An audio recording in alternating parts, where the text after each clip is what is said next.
You're listening to the AFTERBUZZ TV Network, now the largest new media platform on the web, and your #1 source for after-show entertainment. Very good, Keith. Johnson.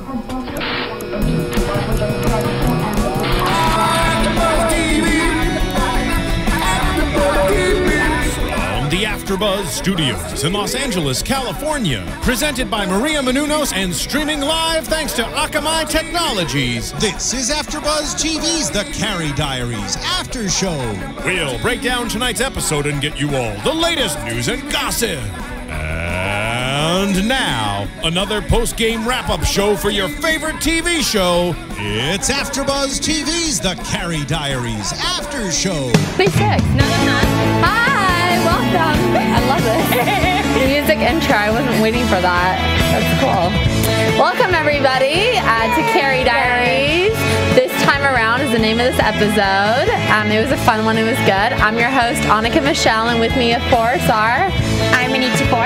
And I'm Danica Kennedy. And I wanted to thank Annika. She is stepping in for me. I kind of pulled a Carrie Bradshaw and bit off a little bit more than I could chew today. So she's lead hosting for me. Thanks for having my back. No worries, girl. It'll be fun. I'm excited. This should be good. This is a good episode. It was the last one before they took a 2-week break, obviously because of the holidays. So they'll be back January 3rd.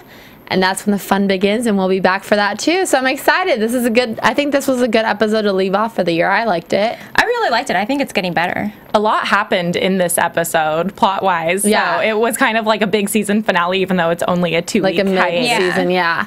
I liked it too because I feel like all the characters had something going on. It wasn't like one was kind of more left out. And I feel like Dorrit was back, the dad was back, you know. Everyone who's really important or like matters on the show was kind of in it in some way or another. So, and we wanted that. We were talking about like, where are all these characters? Right. And we miss them. What are they doing with their lives? And we found out today what they were doing. So it was good. Let's start with we'll start with Mouse and West. Yes. I kind of saw that coming. Mouse got into Harvard. She did. Her dream. Yes. She did. But is it because her boyfriend didn't apply?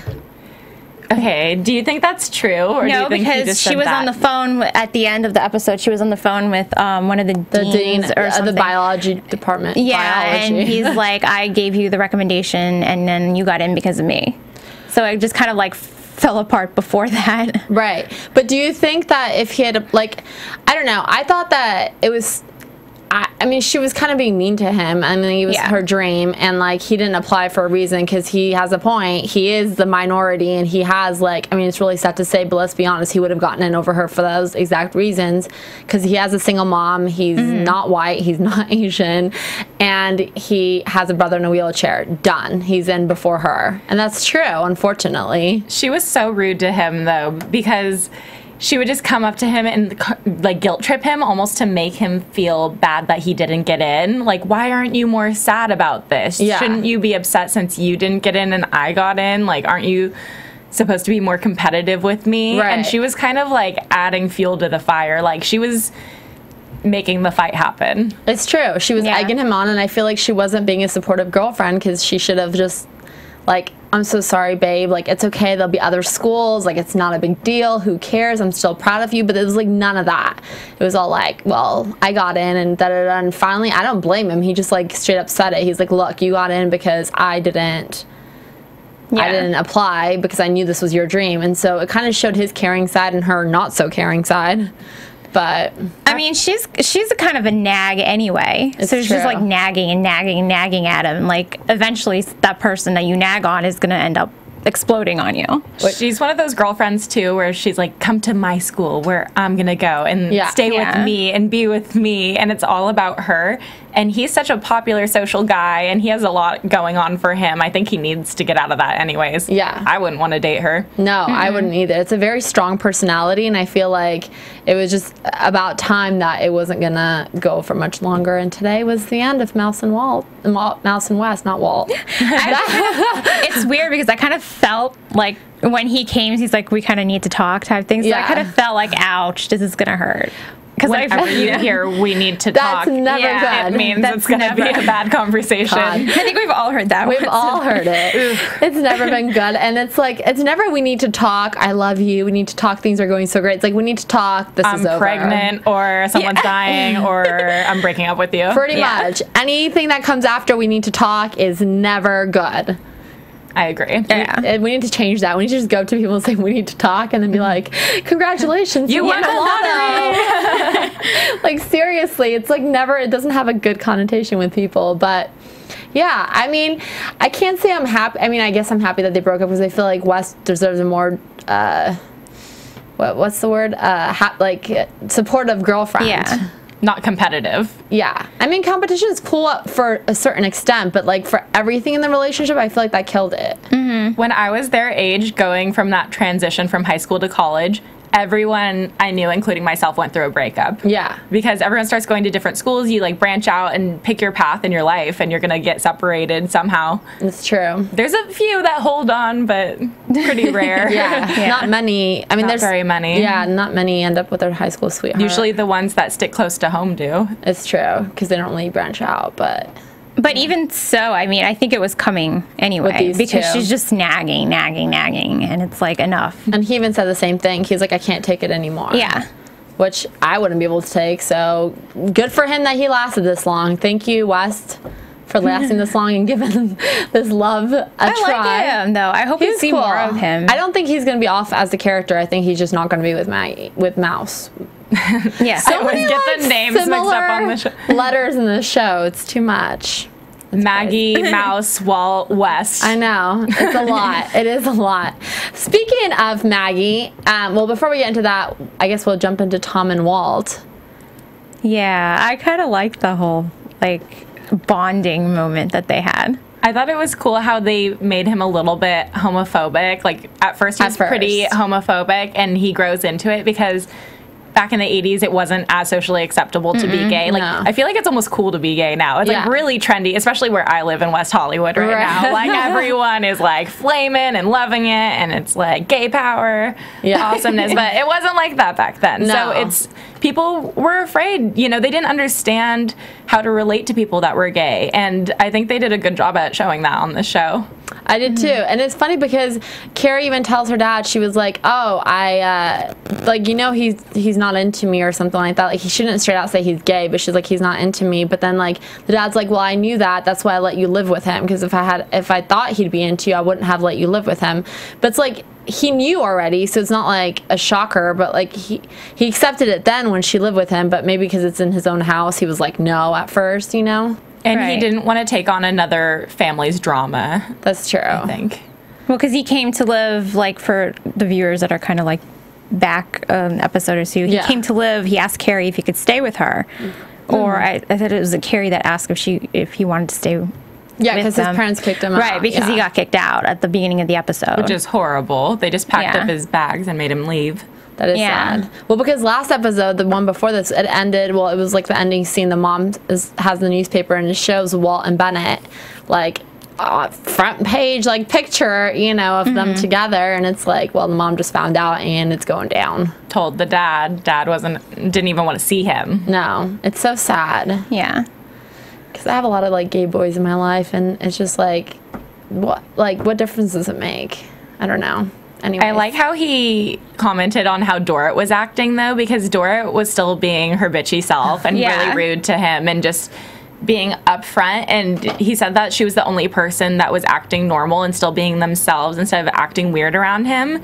And I love that, too. I love when people are just straightforward, like that New York mentality. Like, if I don't like you, I'm just going to tell it to your face, not LA. Like, oh, my gosh, hi, I love you. Yeah, you know? Welcome to my life. Talking shit behind people's backs, smiling to their face. I feel about LA. It's so true, though. It's sad. It's sad it's like that. Like, but I like how Dorrit does that. She's just like, this is how it is. This is what I think. Deal with it. And I love how he tried to, like, kind of get on her better side. He was like, well, all those dirty, I'll wash it for you. I'm like, this guy's offering to do this kid's laundry.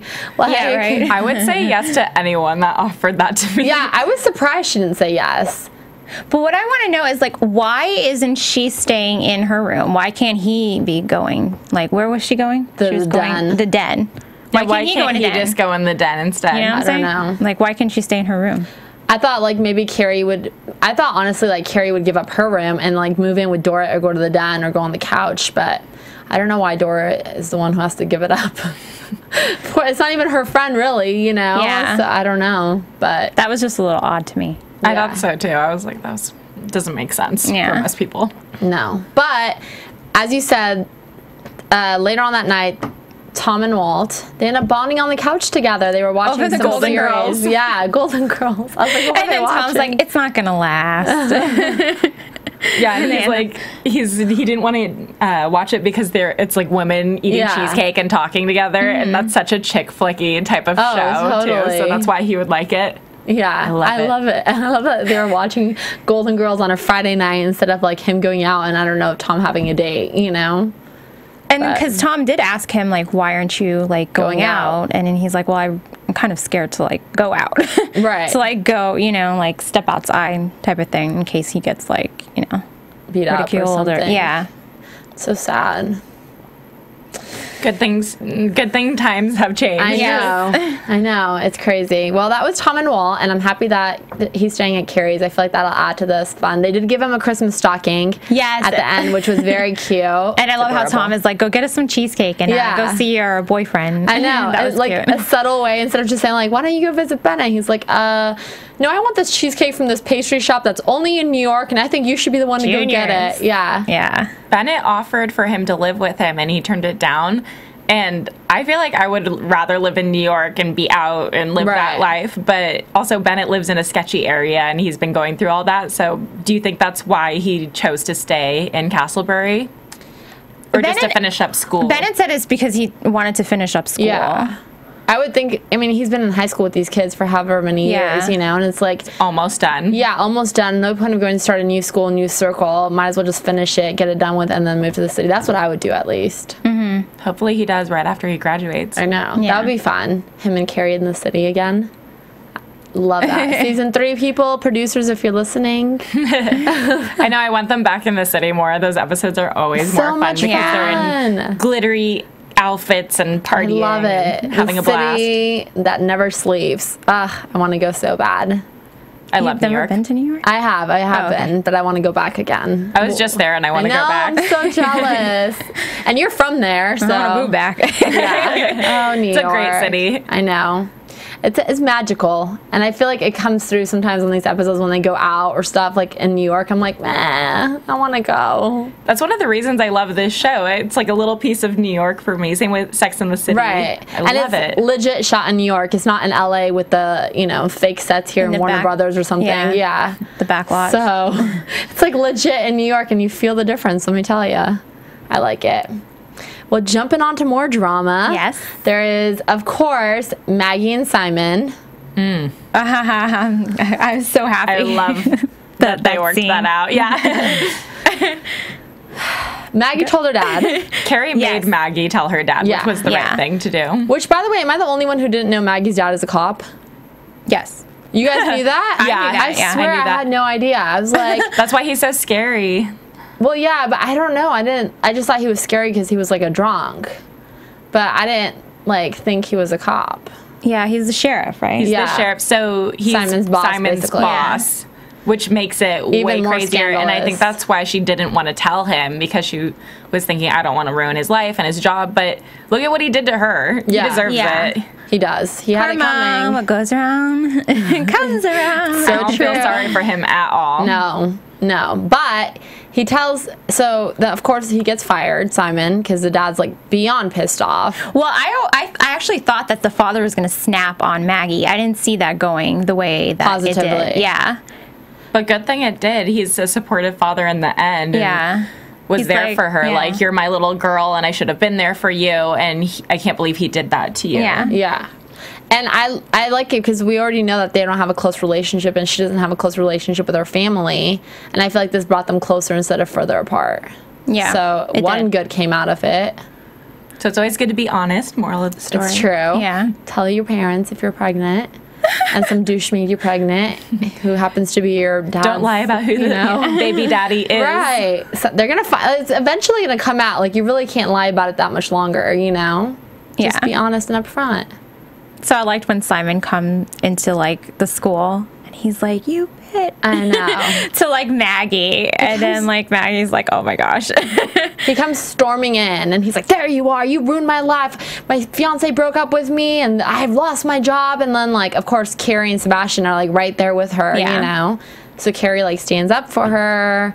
Then like he starts yelling at Carrie. Then Sebastian stands up for Carrie. And then next thing you know, Sebastian and Simon are fist fighting in school. Yeah. And then Sebastian gets kicked out because of it. Which is dumb because Carrie even said, she was like, it's not your fault. He came in here. He doesn't even go here. He doesn't even go here. But it's true. Like, he doesn't. He's not even in high school. He came to a high school and beat up a high school kid. Like, that should be... A cop came and beat up a high school kid. Well, a former cop now. Right. Yeah. He got cans. That should be, like, sending him to jail.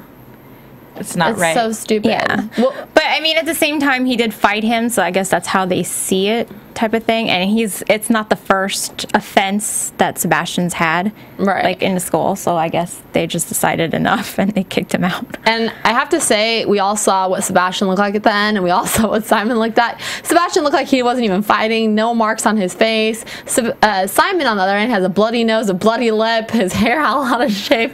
I was like, yeah, Sebastian. But then he gets kicked out. I feel like he should have been suspended for that. Defending someone. Right, he was defending two girls. Yeah. One who was formerly pregnant. Formerly pregnant.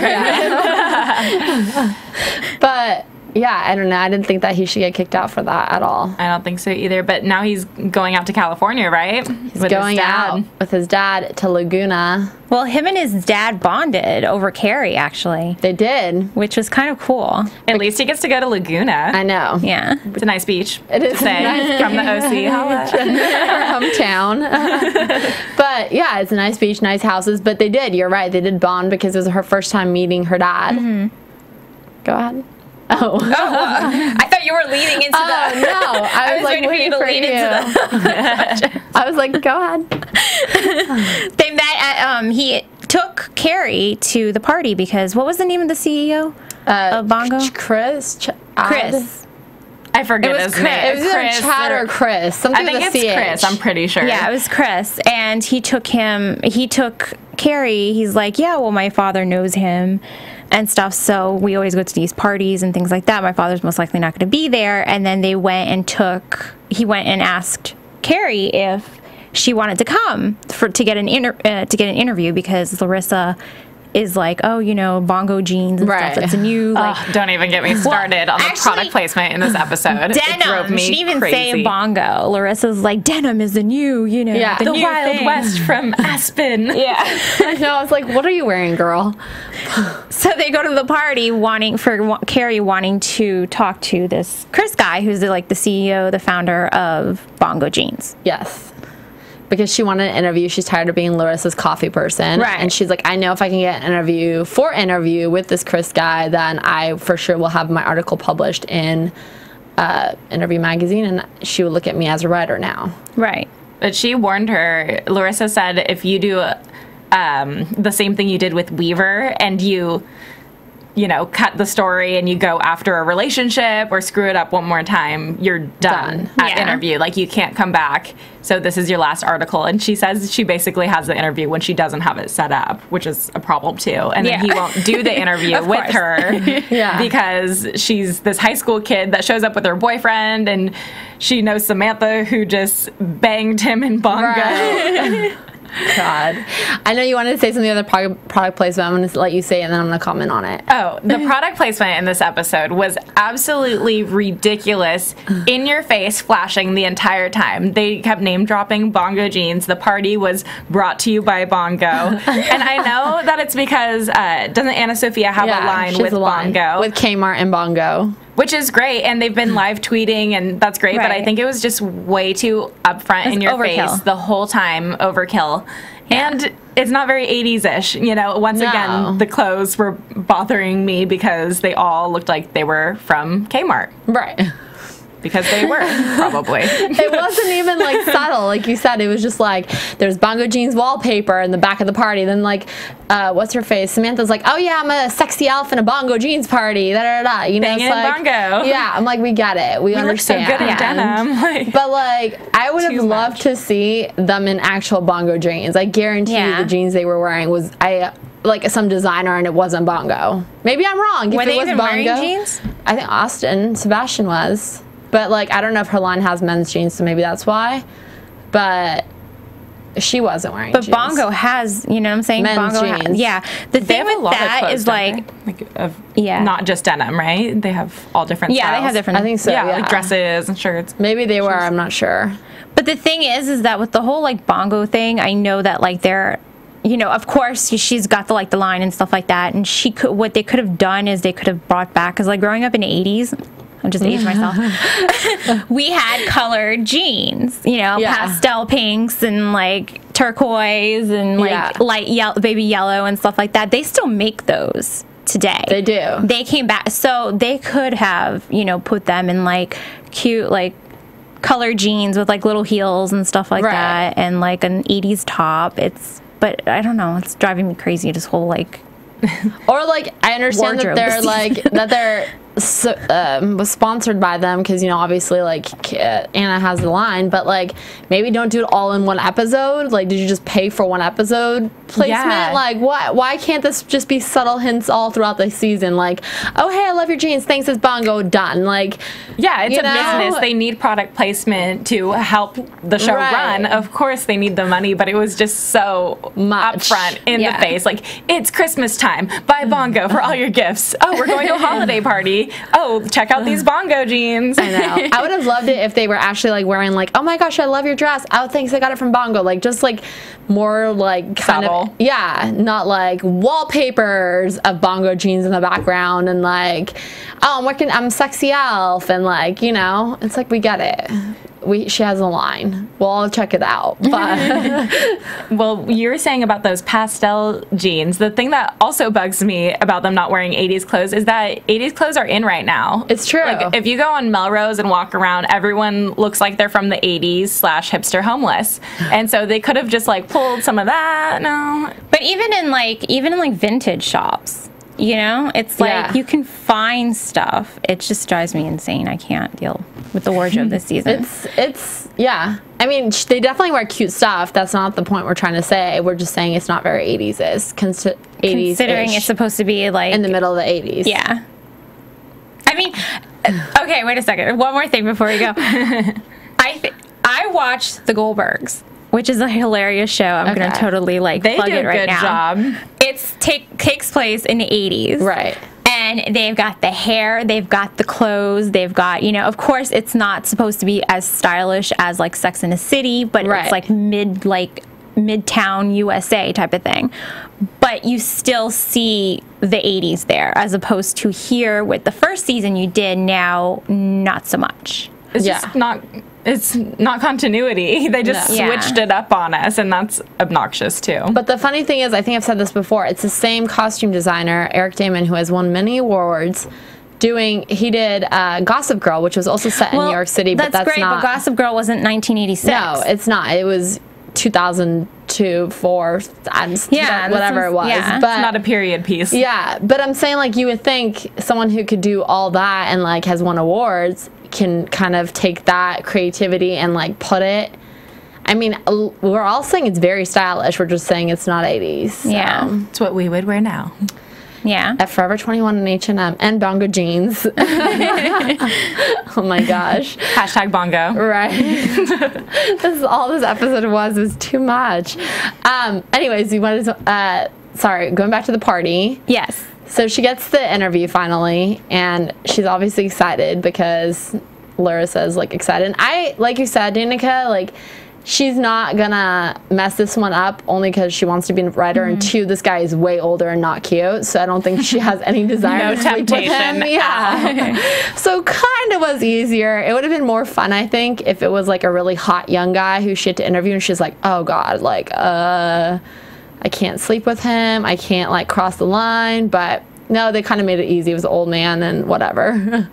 not that cute. Yeah. He was pretty rude to her at first, though. Yeah. With the whole denying her because she's a high school student. It's true. Right. And she finally got the interview because she's like, well, you know, you started out as, you know, like nobody too. Right. So it's like somebody gave you a chance, you know, give me a chance. Everything. Right. I swear everyone, I think that forgets that fact that everyone has to start somewhere. Like, sorry you made it probably faster than she did or whatever, you know, but seriously, give people a chance. Yeah. Take a risk. It's not going to kill you.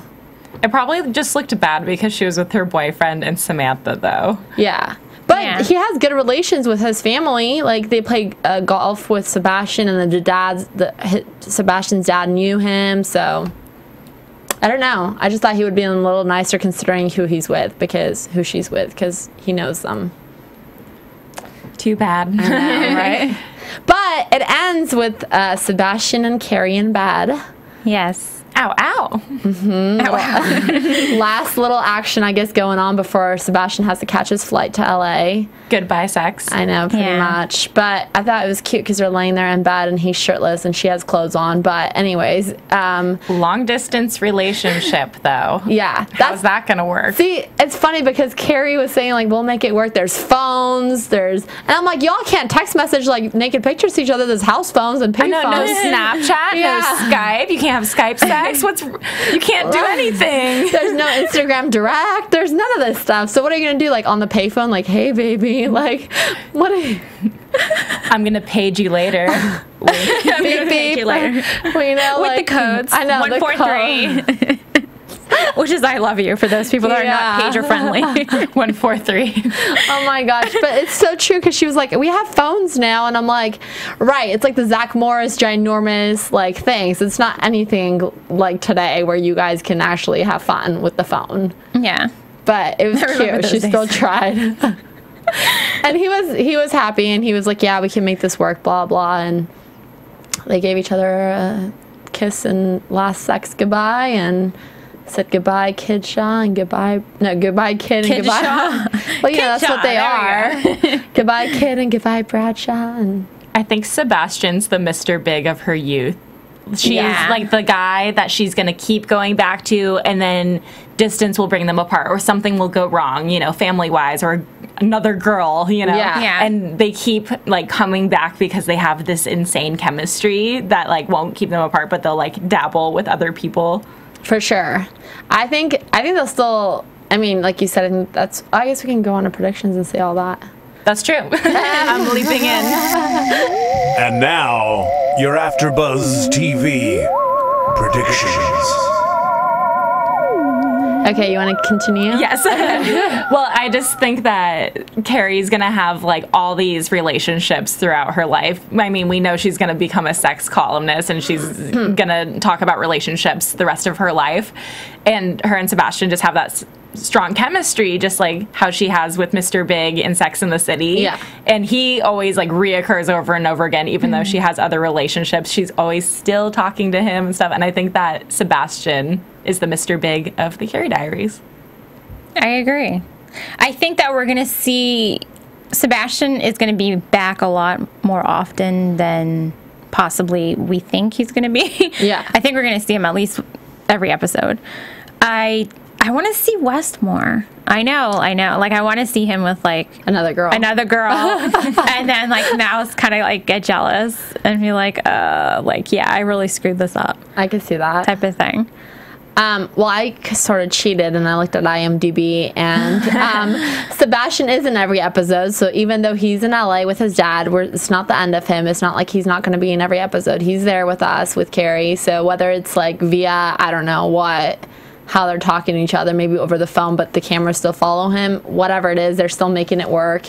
And I know that this isn't the end of Simon. I should say. I know he's in a few more episodes than he's been in so far, so kind of interesting to see how that's going to go down and what he's going to be doing. Is he back to apologize, or is he, like... Stir the pot. Yeah, mix up some what drama, is he going to do? Because he finds out that, like, Sebastian and, like, Carrie, like, he moved and stuff like that. But you think he'd even care? Because I don't. No. Oh. But, I mean, that doesn't, like, not make him, like, Show to the up. point where, like, I'm going to make her pretend I care, you know, type of thing.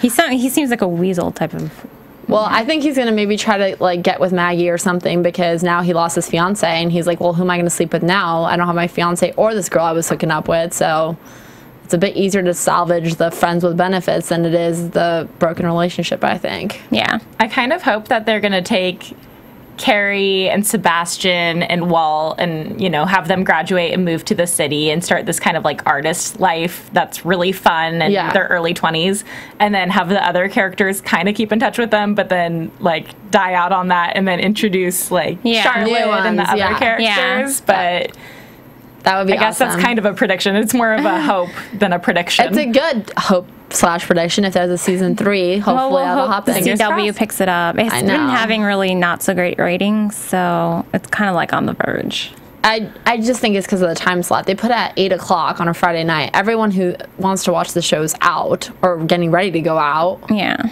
They're not sitting at home watching the Carrie Diaries, so just change the time slot. They should. I agree. Or count how many people are DVRing it, because I guarantee you majority of the people are. Yeah. I do. Anyways, anything else you guys want to add? No, it's our last show until the 24th. We're going to be back in January. Merry Christmas. Happy New Year, you guys. Tell them where they can find you. You can find me on Twitter and Instagram at Anik Dufour, my website, anikdufour.com. And you can find me on Twitter, Instagram, and Facebook at Danica Kennedy.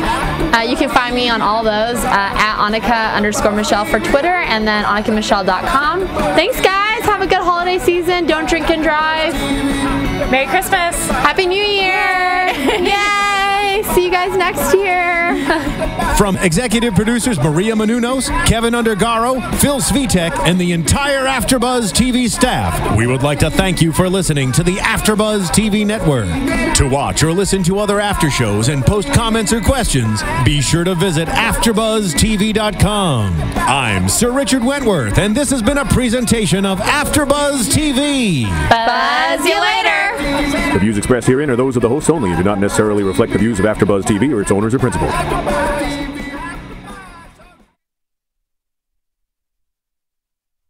Thank you for watching AfterBuzz TV on YouTube. For more of your favorite after shows and interviews, subscribe to our channel here, and be sure to share your opinion on the episode in the comment section below here. We'd love to see what you guys are buzzing about. Thanks again. Buzz you later.